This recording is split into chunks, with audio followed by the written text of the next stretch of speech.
Primera carta de Pablo a los Corintios, capítulo 5. Y vamos hoy a ver directamente el verso 6. Dice así: no es buena vuestra jactancia. ¿No sabéis que un poco de levadura leuda toda la masa? Vamos a orar. Padre, venimos ante tu presencia para glorificar tu nombre santo, porque tú eres Rey de Reyes y Señor de Señores, porque tu mano hizo todo lo que existe, y porque hoy, como iglesia, tenemos el privilegio de podernos reunir para guardar el día de reposo. Gracias porque un día, allá en la creación, tú tuviste el anhelo de que te dedicáramos ese séptimo día. Y gracias porque de hace un tiempo para acá nos has permitido a nosotros estarlo guardando para ti. Tú estableciste en tu palabra que era el día en el cual tus hijos se debían dedicar única y exclusivamente a glorificar tu nombre, a ser edificados por medio de tu palabra, a honrarte, a exaltarte. Y gracias porque nos diste a nosotros la posibilidad de empezar a hacerlo. Queremos darte gracias, Señor, porque ha sido un gozo maravilloso el poder estar en este tiempo aquí reunidos, dispuestos a levantar nuestras voces para cantar a ti, a dejarnos guiar por tu Espíritu Santo para entender tu palabra, a escuchar atentamente la predicación y a poder extraer en todo tiempo aquellas enseñanzas que tú quieres darnos. Padre, hoy queremos que sea igual. Hoy queremos que nuestro corazón, nuestra mente y todo nuestro ser esté atento a lo que tu palabra nos quiere enseñar. Ayúdanos, oh Dios. Ayúdanos a ser edificados en él y a poder entender qué es lo que tú quieres transformar en nuestras vidas. Te lo rogamos en nombre de nuestro amado Señor Jesucristo. Amén. Muy bien. La semana pasada, hermano, veíamos en el verso 5 la condición de el hombre que había cometido un pecado atroz dentro de la iglesia y cómo Pablo está pidiendo que este hombre sea entregado a Satanás para que destruya su cuerpo, pero su espíritu se salva. Y hablábamos también acerca de cómo podíamos aplicar esto a los hijos, en el sentido de que inicialmente nosotros debemos primeramente predicarles el Evangelio. Es lo primordial que tenemos que hacer, predicarles el Evangelio. No podemos entregar a nuestros hijos a Satanás, porque de pronto algunos se fueron como con la idea de que les estaba diciendo que lo hicieran, sino única y exclusivamente cuando después de haberles predicado el Evangelio, ellos no han seguido los lineamientos de las Escrituras. Y en ese momento se nos ha convertido en un hijo rebelde, en un hijo que está haciendo deshonra para la familia. Es en ese momento cuando nosotros debemos tomar la determinación de decir: basta ya, esto hay que ponerle fin. Ahora, ¿tiene esto alguna sustentación bíblica para hacerlo? Sí, la Escritura dice, si alguno tiene hijo contumaz y rebelde, sáquelo a la plaza y apedréelo en medio de la congregación. Hermanos, esto es algo serio. O sea, yo le pregunto, ¿prefiere usted agarrar a pedradas a su hijo y que otras personas lo agarren a pedradas por las cosas que está haciendo, que están mostrando de manera equivocada el comportamiento de este muchacho? ¿No cree que es mejor que usted le predique el Evangelio y si no reacciona a él, pueda hacer la otra parte? Creo que es algo que deberíamos definitivamente pensar. El problema es que no queremos hacer ni una ni la otra. Ni queremos agarrarlo a piedra, ni queremos tampoco que el Satanás haga en él una obra que preferiblemente sea enfermarle de tal forma que esta persona pueda ser utilizado ese tiempo de enfermedad para predicarle y predicarle y predicarle el Evangelio. Creo que es más viable esa parte, pero bueno, eso ya es algo que nosotros como padres debemos mirar. Ahora, yendo al versículo 6, algo que nosotros necesitamos entender es que Pablo le está hablando a la iglesia en Corinto de una condición en la cual ellos cayeron y permitieron que se diera, una condición que no era para nada agradable y que estaba siendo vergonzosa delante de todas las iglesias que estaban constituidas en ese momento, porque en todas partes se escuchaba hablar de un hombre que estaba viviendo con la mujer de su papá, de un hombre que había sencillamente robado la mujer de su padre para vivir con ella y llevarla como su esposa. Esto era algo que estaba pasando en la iglesia de Corinto y ellos no habían hecho nada. Ahora Pablo les dice, no es buena vuestra jactancia. Es decir, para ellos lo más importante es lo que veníamos hablando en el capítulo anterior, ¿sí?, de si seguían a Pablo, si seguían a Pedro o si seguían a Apolos. Eso era lo más importante, pero lo que realmente tenía peso, lo que realmente estaba causando daño, había sido dejado por allá.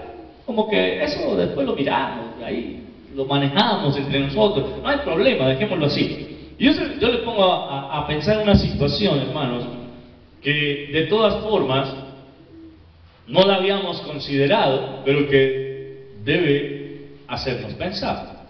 Si este hombre estaba perteneciendo a la iglesia en Corinto, lo más seguro es que también su padre estaba ahí. Y ustedes se pueden imaginar qué podría sentir el papá de este muchacho al verlo llegar a la iglesia cogido de la mano de la mujer que era su esposa. Ustedes se pueden imaginar lo que era esto. Seguramente cuando él vio esto dijo, yo creo que mejor no vuelvo a la iglesia, porque no quiero pasar por esa vergüenza, no quiero pasar por eso. No quiero que los demás me estén mirando y digan, mire, ese es papá, y no le dice nada.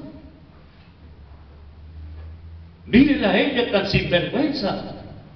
Primero se acostó con el papá y ahora anda con el hijo. Ahora hay que tener en cuenta algo, hermanos, y es que en el Antiguo Testamento, única y exclusivamente se permitía algo como eso solo cuando el padre moría. Y el único que podía tomar no solo los bienes, sino las mujeres que su padre tuviera. Era el primogénito, el hijo mayor. Él era el único que podía tomar a las mujeres, y si ustedes quieren mirarlo, lo van a encontrar allá en Jacob. ¿Se acuerdan cuando Jacob tuvo a sus 12 hijos y uno de ellos se llamaba, el mayor se llamaba ¿cómo? No Calambás, pero Rubén. Sí, se llamaba Rubén. Él un día quiso a escondidas tener a la mujer de su padre, porque a él le pareció muy atractiva, y le dijo: mi hija, pues de todas maneras usted va a ser mía cuando mi papá muera, entonces adelantémoslo, no pasa nada. ¿Se da cuenta? Eso estaba permitido en ese momento, de esa forma, solo cuando el padre muriera.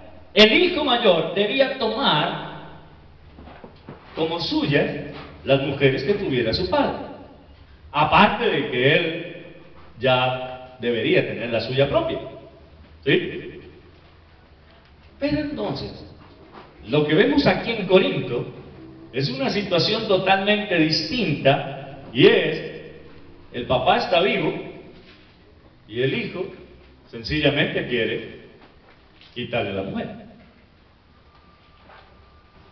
Algo feo, algo grotesco, y ya reglamentado por Dios en su palabra, cuando dice: no lo hagan, porque es ver desnudo a su padre.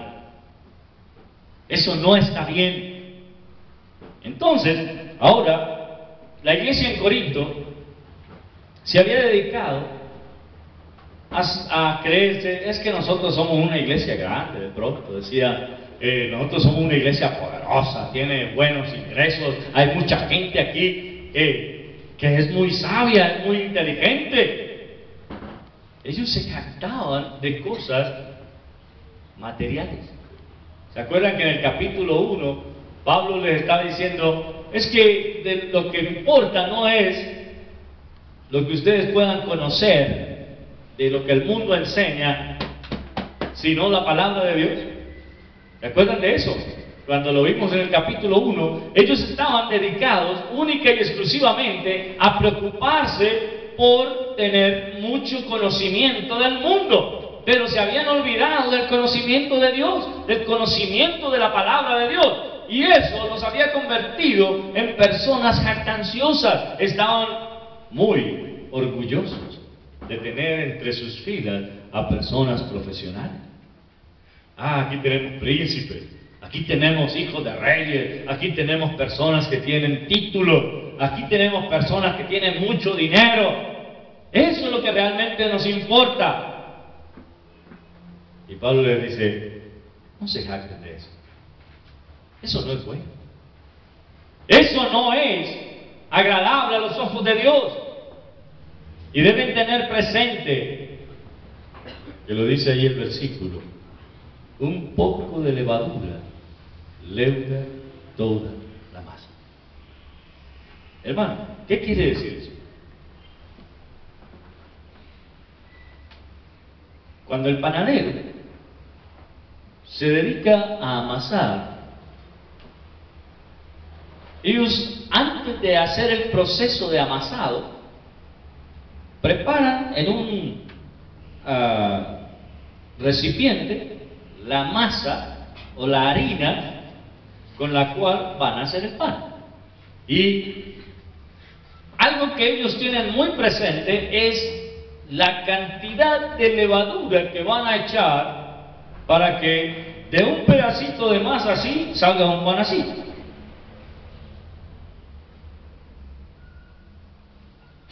Porque esa es la verdad. Ellos cogen y le echan tanta levadura que de un pedacito de masa chiquitico sale un pan bastante grande. Por eso tiene unos tiempos. Ellos necesitan echar la harina, echar los huevos, la sal, el azúcar, la mantequilla y la levadura. Pero después de echar la levadura, ellos revuelven durante un buen tiempo y dejan la masa por allá un rato para que ella se empiece a hacer el trabajo, la levadura. ¿Qué hace la levadura? Hace que la masa se infle. Eso es lo que hace la levadura. Hace que ella se infle. Después de que ya se ha dejado el proceso que le llaman ellos reposo, bien, toman esa masa y empiezan a pasarle el rodillo, a dejarla en un punto tal en el que usted puede moldearla fácilmente sin que se le peguen las manos, pero que va a crecer al tamaño que usted quiere que crezca. ¿Han notado que hay panaderías donde usted va a comprar y resulta que ese día el pan salió chiquitico? ¿Qué creen que pasó? No le echaron la suficiente levadura. Y eso es pérdida para el panadero. Porque un pan que él vende en 200 o en 300 pesos, ya no lo puede vender en eso. Porque dice, pierdo la plata de la masa.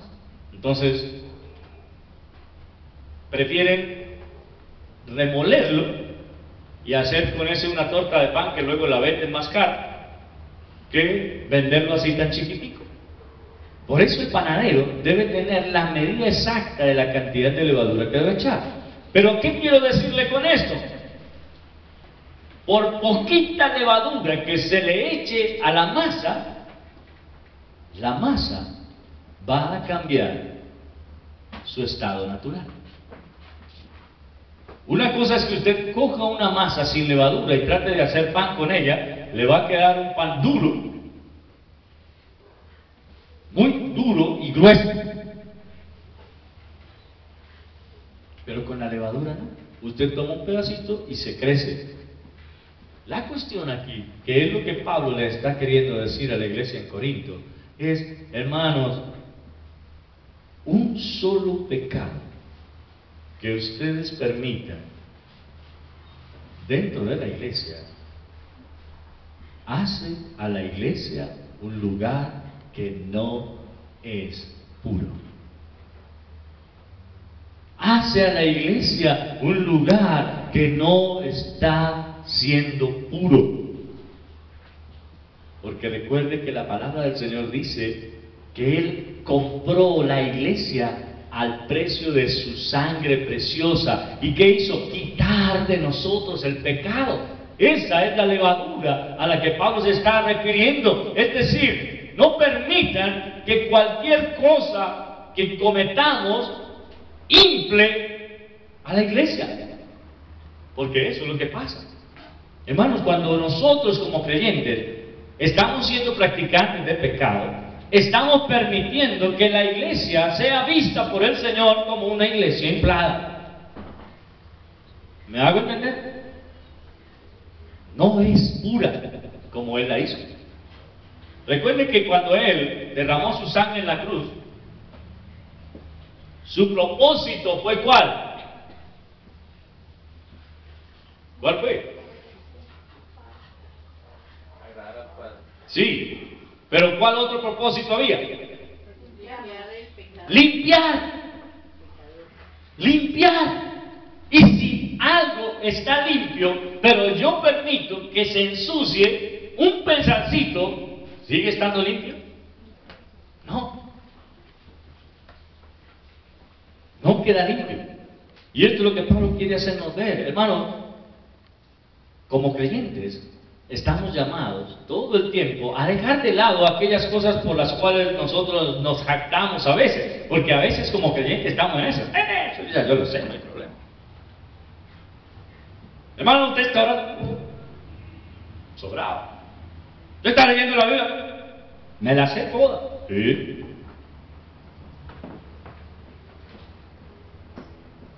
¿Por qué no vienes a los cultos? Es que para que me digan lo mismo que yo ya sé. Eso es jactancia.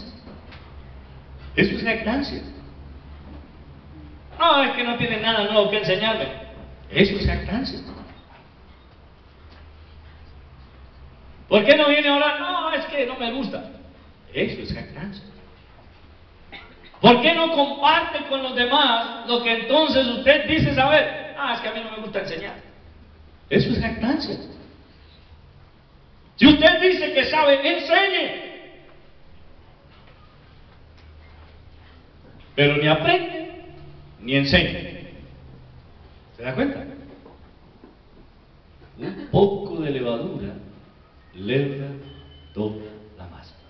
Como iglesia, nosotros no podemos permitir de ninguna manera, como estaba sucediendo en la iglesia de Corinto, que un pecado tan atroz como ese estuviese allí y nadie hubiese hecho nada. Porque eso daña la santidad de la iglesia. Hermanos, nosotros como creyentes debemos buscar siempre la manera de luchar contra el pecado. Siempre. No hay un momento de nuestra vida en el cual ustedes y yo no podamos decir, que no estamos luchando contra el pecado. Porque constantemente Él está viniendo a nosotros, ¿sí o no? Todo el tiempo se está presentando oportunidades de pecar. Y muchas de las veces caemos. Muchas veces caemos en esos pecados. Muchas veces nos dejamos llevar y terminamos haciendo cosas que de antemano sabíamos que no agradan a Dios. Pero luego no queremos que nadie nos diga nada por el pecado que cometimos. Por lo tanto, es necesario que nosotros como iglesia nos estemos protegiendo unos a otros, que estemos guardándonos unos a otros, de estarnos preguntando, hermano, ¿cómo vas? ¿Cómo va? Por ejemplo, si usted me dice, pastor, mi pecado más grande es la mentira. Yo quiero que me ayude a orar porque desafortunadamente casi siempre caigo en el pecado de mentir. Bueno, no se enoje cuando yo le pregunto, hermano, ¿has mentido esta semana? No debería usted estar enojado conmigo por eso, porque estoy preocupado por usted. Y lo correcto es que usted me diga, sí, pastor, he pecado esta semana, pero ya menos que la anterior. O por el contrario, sí, mucho más que la semana anterior. Bueno, vamos a seguir orando.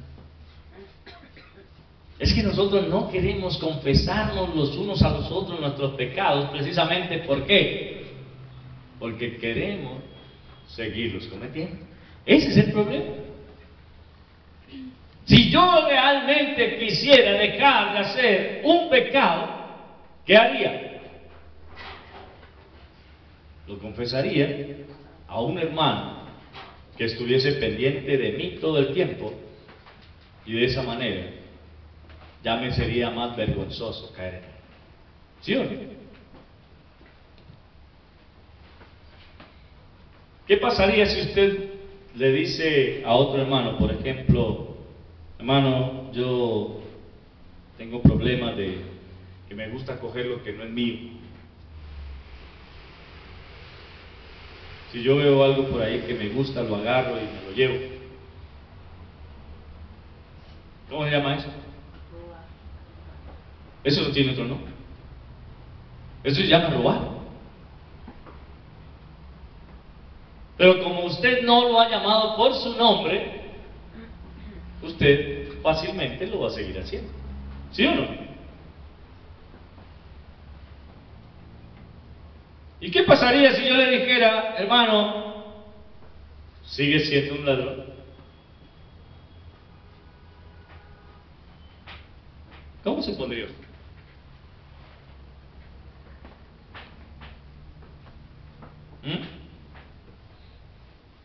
Siento que algunos se molestaría conmigo y me diría, no, pero ¿por qué me dice así? Entonces, ¿cómo quiere que le diga? Si usted se lleva lo que no es suyo, ¿qué es? Un ladrón. Y yo tengo que llamar las cosas por su nombre. No, es que yo tengo un problema de cleptomanía. No, usted no tiene un problema de cleptomanía, usted es un ladrón. Así de sencillo es. Y hasta que usted no le confiese al Señor su pecado de robar, no va a poder salir de ahí. Pero nosotros a veces creemos, bueno, yo por ahí de vez en cuando me echo una cosita que no sea mía. Eso no es robar. Sí, es robar. Sí, es robar. Y eso me convierte en ladrón. Por lo tanto, yo necesito confesar ese pecado a Dios. Y si ya lo confesé a Dios, sería bueno que también se lo confiese a otro hermano, para que ese hermano esté pendiente de mí. ¿Cómo puedo yo estar pendiente de un hermano que tiene problemas de robo?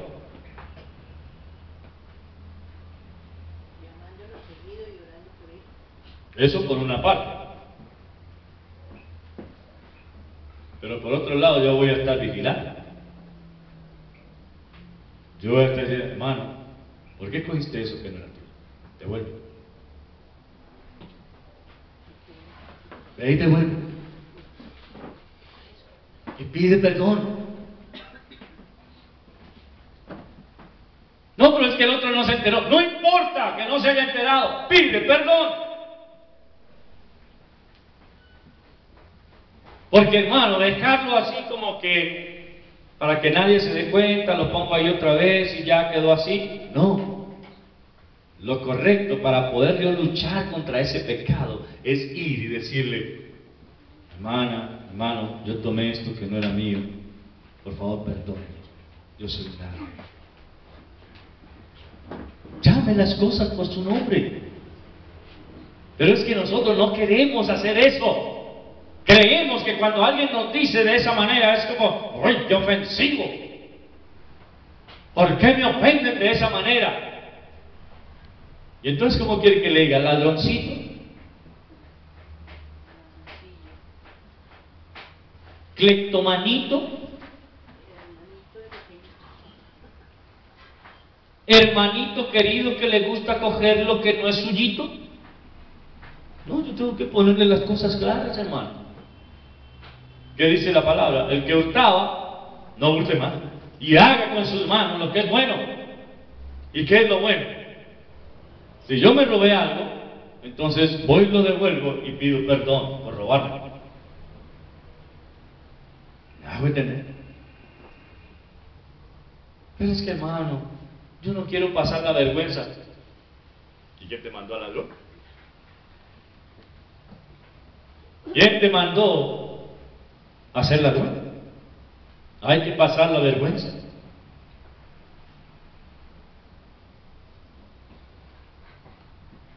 Hermano, un poquitico que usted permita que un pecado empiece a hacer media en usted. ¿Sabe qué dice la Escritura? El que quebranta uno de los mandamientos se hace culpable de todo. No, pero eso es muy exagerado. No, eso no es exagerado, es lo que Dios dice. Eso es lo que Dios dice. Entonces peleen con Dios. Háganle reclamos a Dios. Él fue el que estableció en su palabra que si yo quebranto un mandamiento me hago culpable de todo. ¿Y qué autorización o qué excusa le voy a poner yo a Dios para pelear contra Él y decirle que le parece injusto que lo culpen de todos los mandamientos por solo quebrantarlo? Digo, ¿qué argumento le va a dar usted a Él?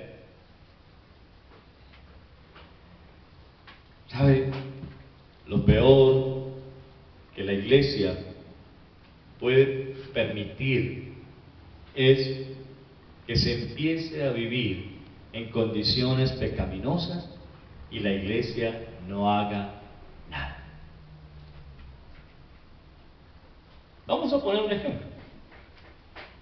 ¿Qué deberíamos hacer como iglesia si de pronto mañana nos enteramos que un hermano está viviendo una doble vida? que está siéndole infiel a su esposa. ¿Qué deberíamos hacer como iglesia?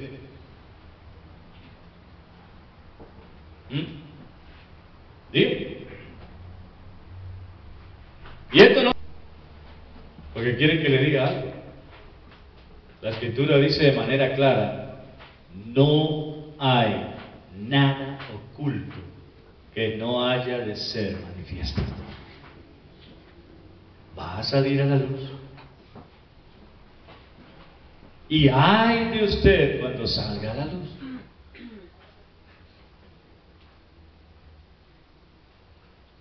Y si usted, mi hermano querido, está en esa condición, pida perdón. Pida perdón. Antes de ser descubierto. No trate de ser de los que cuando lo pillan es que pide perdón.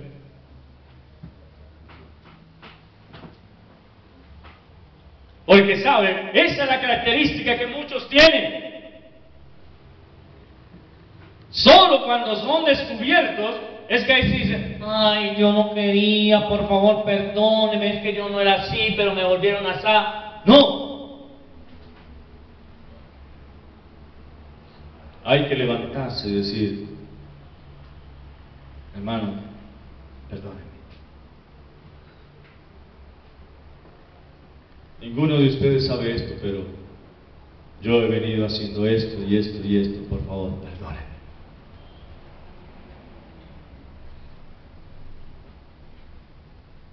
¿Me hago entender? ¿Sí? Dos preguntas. Si lo confiesa, ¿qué debe hacer la iglesia? Y si es descubierto, ¿qué debe hacer la iglesia? En primera instancia, si lo confiesa, antes de que pase, antes de que la iglesia se entere, la iglesia está en la obligación de restaurar. ¿Sí? Esa es la obligación de la iglesia. Como iglesia, tenemos que ponernos en la tarea de decirle, bueno hermano, has confesado tu pecado, pero vas a estar en disciplina. Por esta circunstancia, hay que hacer esto y esto y esto y esto. Y obviamente va a traer unas consecuencias dentro de la iglesia. Pero la Escritura es muy clara cuando dice, si nosotros lo descubrimos cometiendo ese pecado y no lo ha confesado, con el tal aún ni comáis. Eso dice el Señor. ¿Me hago entender? Porque dice, si alguno que llamándose hermano está en alguna de estas prácticas, con el tal ni siquiera comáis.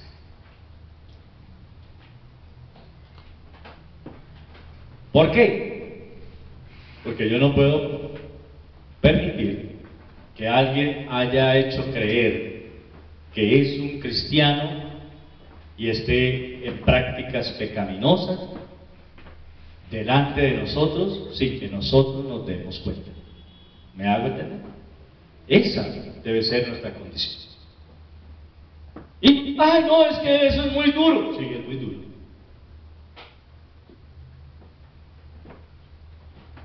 Pero hermanos, algunos dicen que el escarnio público está prohibido. Dice la Constitución colombiana que el escarnio público está prohibido. Pero yo le pregunto, ¿la Constitución colombiana está por encima de las Escrituras? De ninguna manera. Las Escrituras están por encima de la Constitución. Y si yo veo a uno de mis hermanos en una condición pecaminosa, es mi deber como creyente sacarlo a la luz. ¿Me hago entender?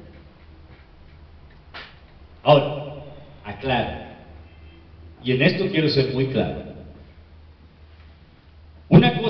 usted me diga a mí, pastor, yo estoy en pecado, he hecho esto, pero yo quiero pedir perdón a la iglesia. Claro, y pueda, parece allá al frente y pida perdón a la iglesia. Pero otra cosa es que usted venga y me diga, pastor, yo le voy a confesar mi pecado, pero yo no quiero que nadie se entere. No, yo no puedo hacer eso. Yo no puedo hacer eso. ¿Y sabe por qué? Porque si yo hago algo como eso, me volveré su cómplice. Y yo no quiero ser cómplice del pecado de nadie. ¿Estoy siendo claro? Por lo tanto, si usted realmente quiere salir de esa situación, lo que usted tiene que hacer es ponerse frente a la iglesia con las consecuencias que eso traiga y pedir perdón. ¿Me hago entender? Porque es totalmente diferente cuando la iglesia lo sabe y no ha hecho nada. Que era lo que estaba pasando en Corinto. La iglesia sabía de la condición pecaminosa de este hombre y sencillamente había hecho, no digamos nada, dejemos las cosas así, yo no me quiero meter en problemas, yo no quiero dar. Pablo es muy concreto. Este hombre debe morir. Y no le vamos a causar la muerte a nosotros. La muerte se la dejamos a Satanás. Satanás toma esa vida y quítala. Tenemos la autoridad para hacerlo. ¿Estoy siendo claro? Hermanos, cuando la iglesia permite que una de sus ovejas, que uno de sus miembros esté en una condición pecaminosa, sin hacer nada, sencillamente eso se va a regar como pólvora y los demás van a estar en las mismas condiciones o aún peores. Dios dice que quiere una iglesia sin mancha ni arruga, y para eso nosotros tenemos que ir a Él, que es el único desmanchador y la única plancha que puede quitar las manchas y las arrugas de su iglesia.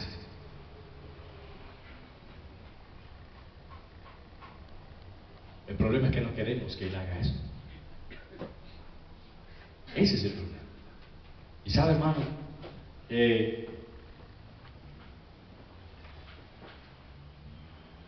solamente les quiero decir esto, y esto es algo muy serio. No crean de ninguna manera que el pecado se va a salir con la suya. No lo crean. Dice la palabra del Señor: no hay nada oculto que no haya de ser manifiesto.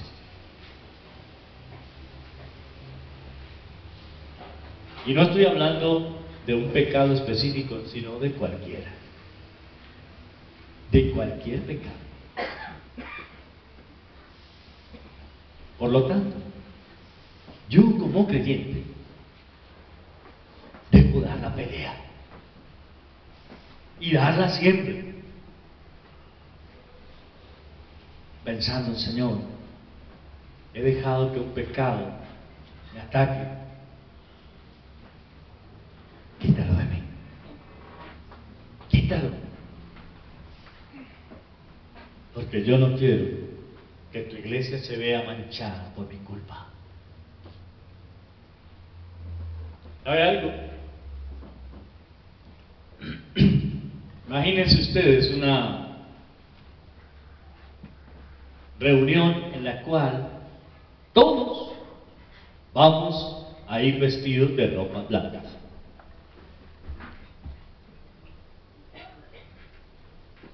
Y decir, hermano querido, Por favor, desde su ropa interior, todo debe ser blanco. ¿Sí? Y nos vamos a poner aquí al frente y nos vamos a tomar una foto. Pero resulta que usted ese día se le olvidó y se puso las medias negras. ¿Qué cree que va a hacer lo primero que salga a la luz? Se va a ver esa mancha. Y lo primero que van a decir es, pero luego no se había dicho que todo debía ser blanco. ¿Qué hace este fulano o esa fulana con unas medias negras? Se tiró la foto. La dañó. Entonces, ¿qué hacemos? Vamos a evitarla. Cortémosle las piernas a todos para que se vea blanco. ¿Será eso lo correcto? No, eso no va a servir de nada, porque de todas maneras, todos los que vieron la foto dirán, pero el hermano que estaba allí, o la hermana que estaba parada en tal parte, tenía medias negras. ¿Me hago entender? Siempre se estará recordando que hubo alguien que dañó lo que se estaba queriendo hacer. Y lo mismo pasa en la iglesia del Señor. Déjeme decirle que a la lupa de Dios no se escapa nadie, ni nada. Y hay de aquel por quien la blancura de la pureza de la iglesia sea dañada. Hay de aquel.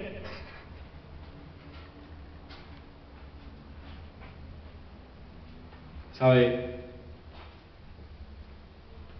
A veces encontramos personas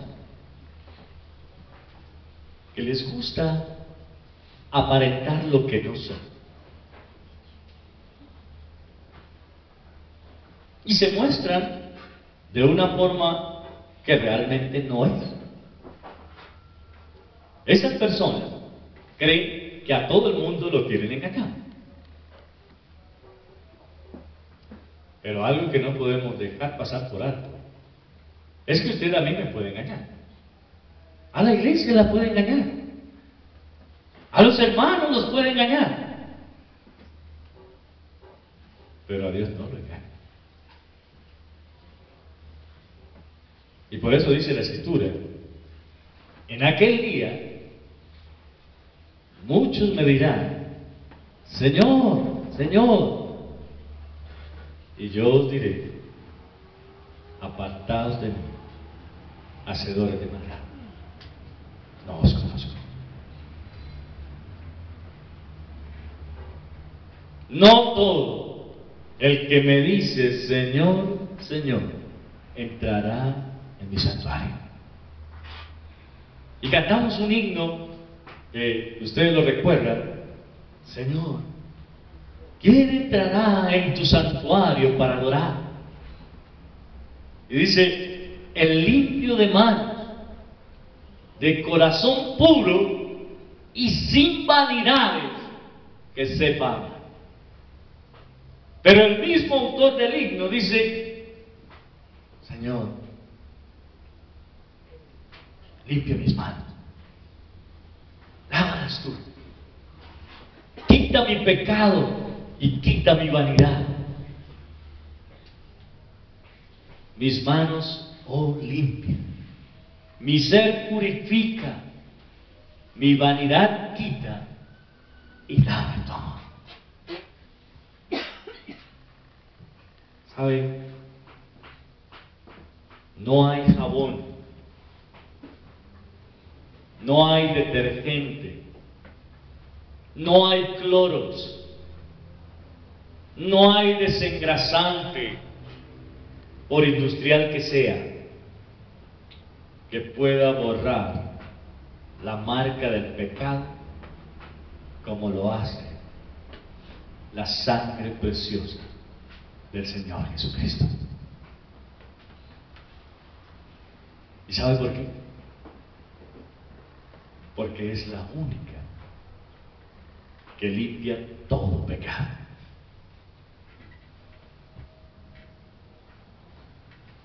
Pero hay oportunidad todavía. Dice la Escritura, venga, y estemos a cuentas. Si sus pecados fueran como la grana, como la nieve, serán emblanquecidos. Si fueran rojos como el carmesí, vendrán a ser como blanca lana. Todavía es tiempo, hermano, de que vayamos al Señor y confesemos nuestro pecado. Todavía es tiempo de que Él limpie de nosotros aquellas cosas que no le son agradables. Y con esas tenemos que luchar cada día. Señor, perdona mi pecado. Límpiame. Porque yo no quiero que por mi culpa se dañe la pureza de la iglesia.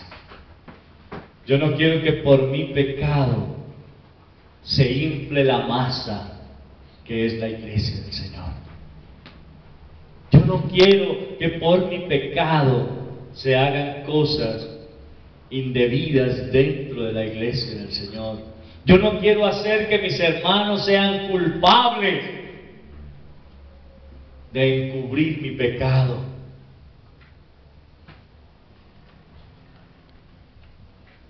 Un poco de levadura leuda toda la masa. No se jacte. Y hermanos, como iglesia debemos llegar a ese punto de poder decir, Padre, ayúdanos a ver si alguno de nosotros está dañando la pureza.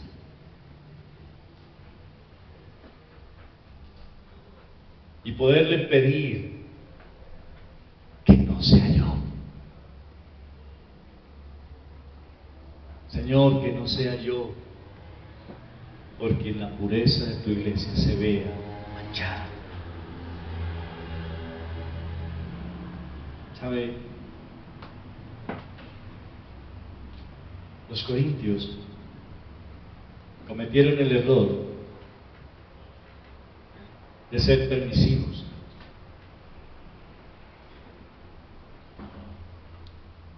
Y dejar que esto estuviera pasando a ojos de todos. Una cosa es cuando algo pasa sin que yo me entere. Una cosa es que algo esté gestándose cuando yo no estoy enterado de eso. Pero otra cosa es cuando lo sé y me quedo callado. Porque soy totalmente culpable, al igual que aquel que cometió el pecado. Porque fui un encubridor. Siempre nuestra razón de ser como creyentes debe ser la de buscar la pureza. Buscarla. Hermano, esa no se logra diciéndonos mentiras a nosotros mismos. Esa no se logra tapándonos los unos a los otros. Esa no se logra pensando que, ay no, como es mi hermana, como es mi hermano, yo se la voy a pasar para que él después me la pase a mí también. Nuestra labor como creyentes es sacar a la luz todo el tiempo el pecado.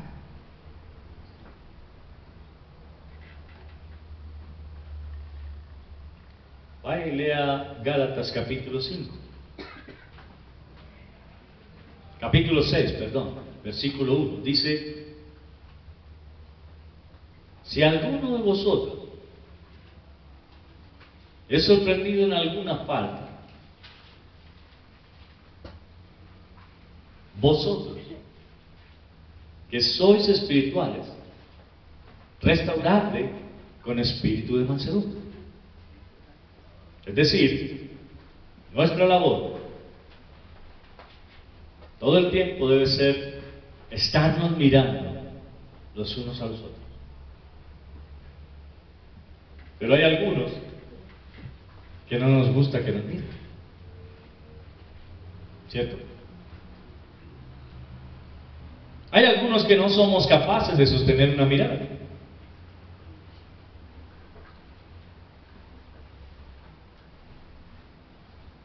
Hay algunos que sencillamente agachamos los ojos y miramos para otro lado y nos sentimos incómodos cuando alguien nos está mirando a los ojos. Bien decía un escritor que los ojos son el espejo del alma.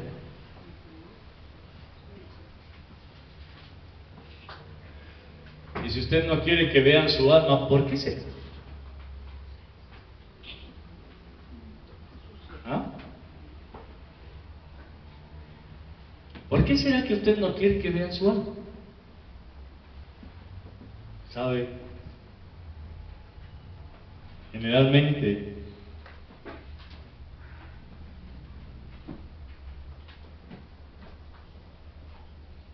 no lo hacemos porque hay algo que ocultar.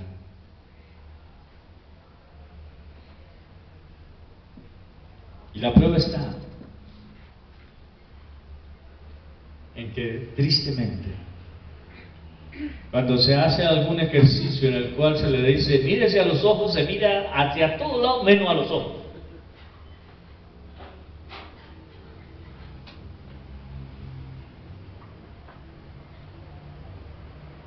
Y es porque no queremos que alguien más vea lo que realmente somos. ¿Sabe? Pablo le dice a los Gálatas: pero considérate a ti mismo, no sea que tú también seas tentado. Es decir, si yo te sorprendo en alguna falta, debo llamarte la atención, pero debo considerar que yo también puedo caer en ella o en otra.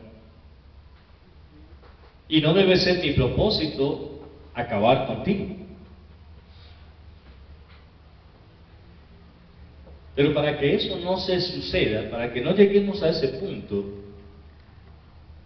lo correcto sería que yo pueda decirles: hermano, quiero pedir perdón porque esta semana dije muchas mentiras. Hermanos, quiero pedir perdón porque esta semana me robé algo.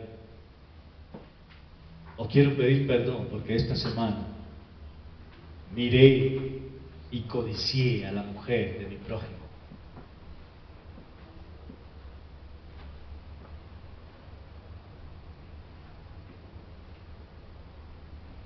¿Me hago entender? Hermanos, como creyentes, estamos llamados todo el tiempo a estarnos evaluando. Tenemos que estarnos evaluando. Y ojalá tuviésemos la oportunidad de evaluarnos unos a otros. Que pudiéramos decir: hermano, yo quiero que usted me evalúe a mí, cómo estoy como creyente, cómo me ve usted a mí como creyente, ¿qué ve usted de mí?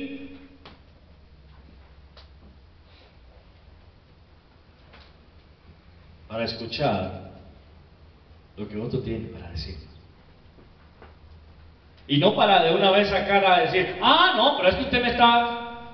No, es para poder decir: hermano, si está viendo eso de mí, tengo que cambiar. ayúdame a orar para que eso cambie.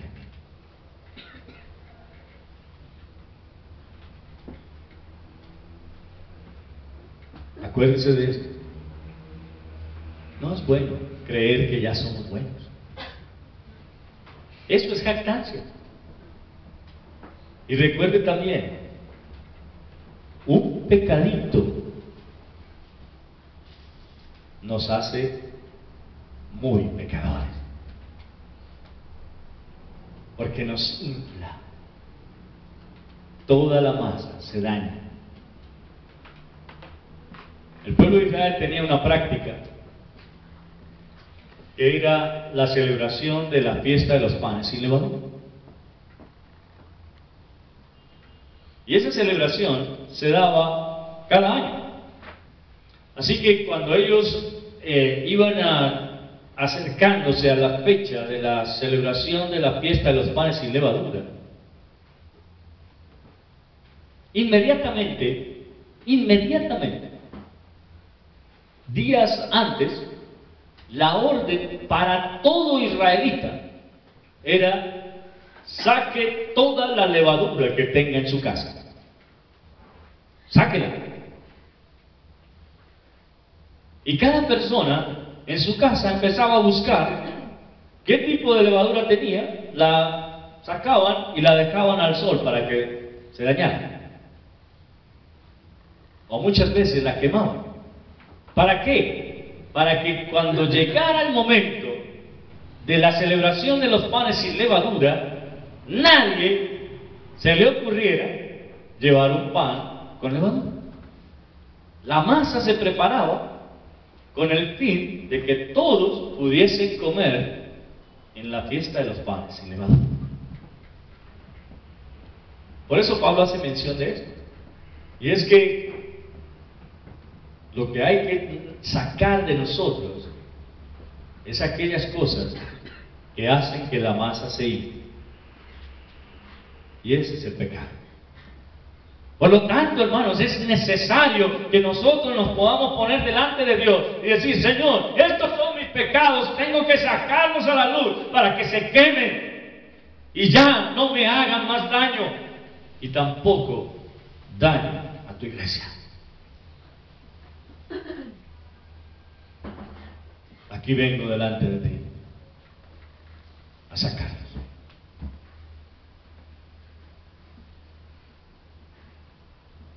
Hermanos, es necesario que ojalá cada uno de nosotros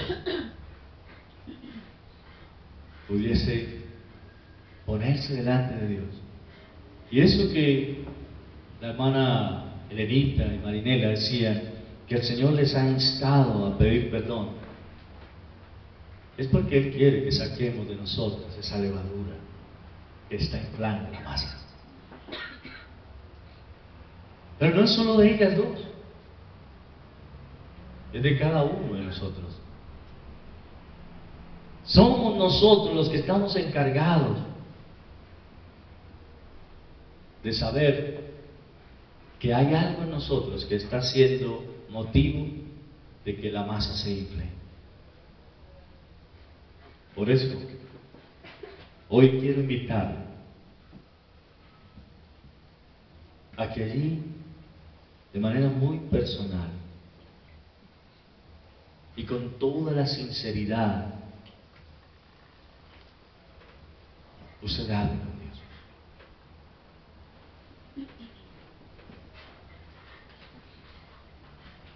Confiésele al Señor aquellas cosas que usted sabe que se están haciendo por su parte, que no son dignas a los ojos de Dios. Confiésele al Señor eso que Él le está trayendo a la mente durante toda la predicación. Ese pecado que te ha estado martillando desde que inició la predicación, confiésaselo a Dios.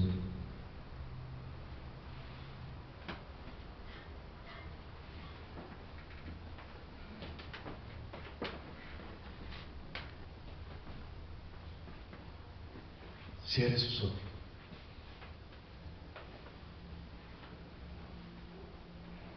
Hable con Dios.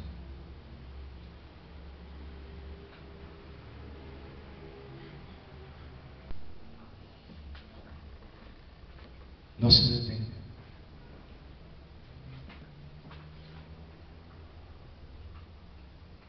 Mientras tanto, ora. Escuche esta canción.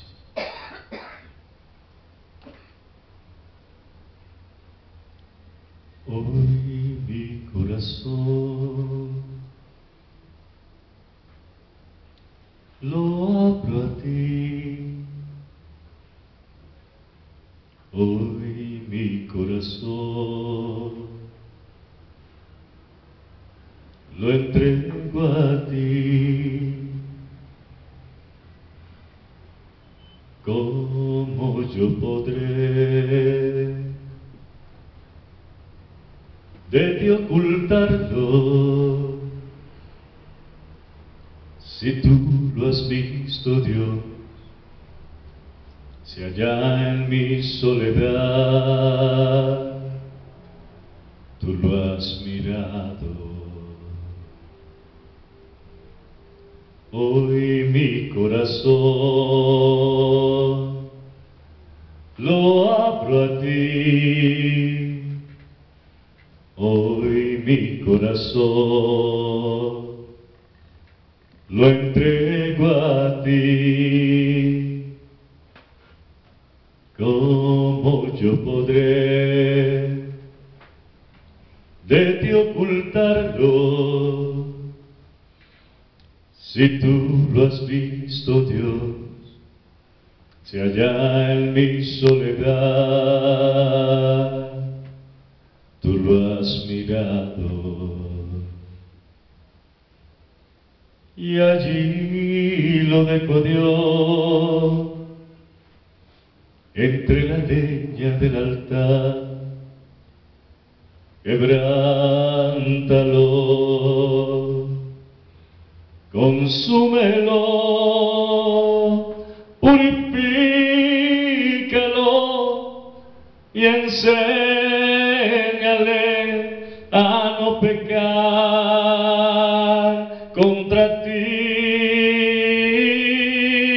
porque de lo que hay en él mi boca habla.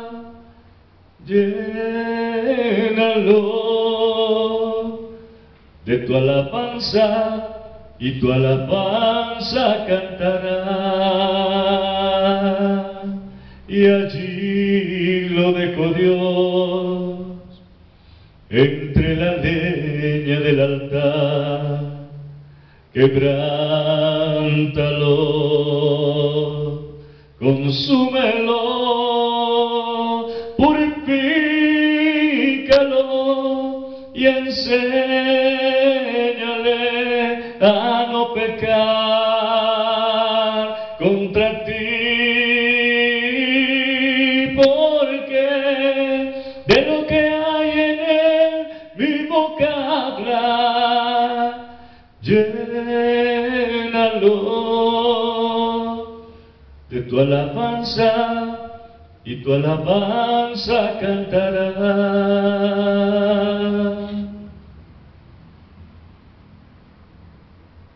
Señor, en esta tarde estamos delante de ti, reconociendo, Padre, que hay entre nosotros situaciones pecaminosas que no hemos confesado.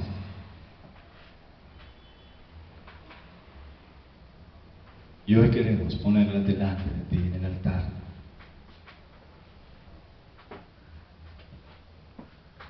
Pidiendo tu perdón. Perdónanos, Señor. Perdónanos porque tal vez nos hemos estado acostumbrando a vivir en medio del pecado. y hemos permitido que este nos lleve a otro y a otro y a otro. Porque como dice tu palabra, un poco de levadura leuda toda la masa.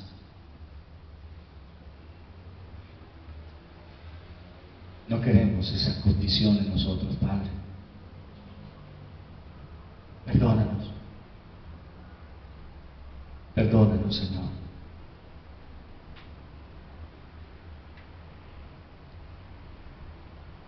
Es tiempo de que confieses a Dios tu pecado. No esperes más.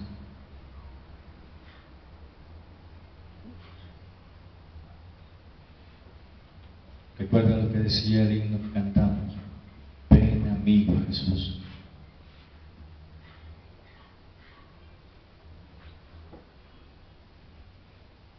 Acepta, pecador, la salvación de Dios. Confiésale al Señor. ¿Cuáles son tus pecados? Aquellos que tal vez sabes que están causando daño a la iglesia. La murmuración, las iras, los enojos, los celos, las envidias, solo por nombrar alguno.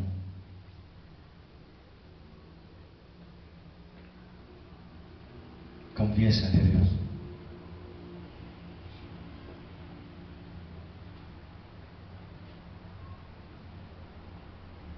Padre, gracias porque nos oyes.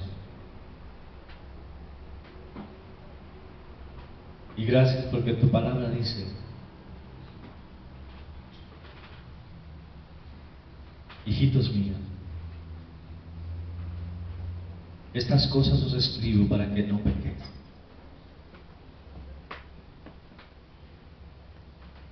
Pero si alguno hubiese pecado, abogado tenemos para con Dios en los cielos, a Jesucristo el justo.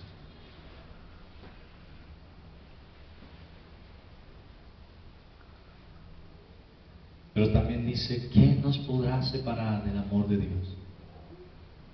Tribulación, angustia, peligro, desnudez, hambre. Nada nos podrá separar, menos un pecado.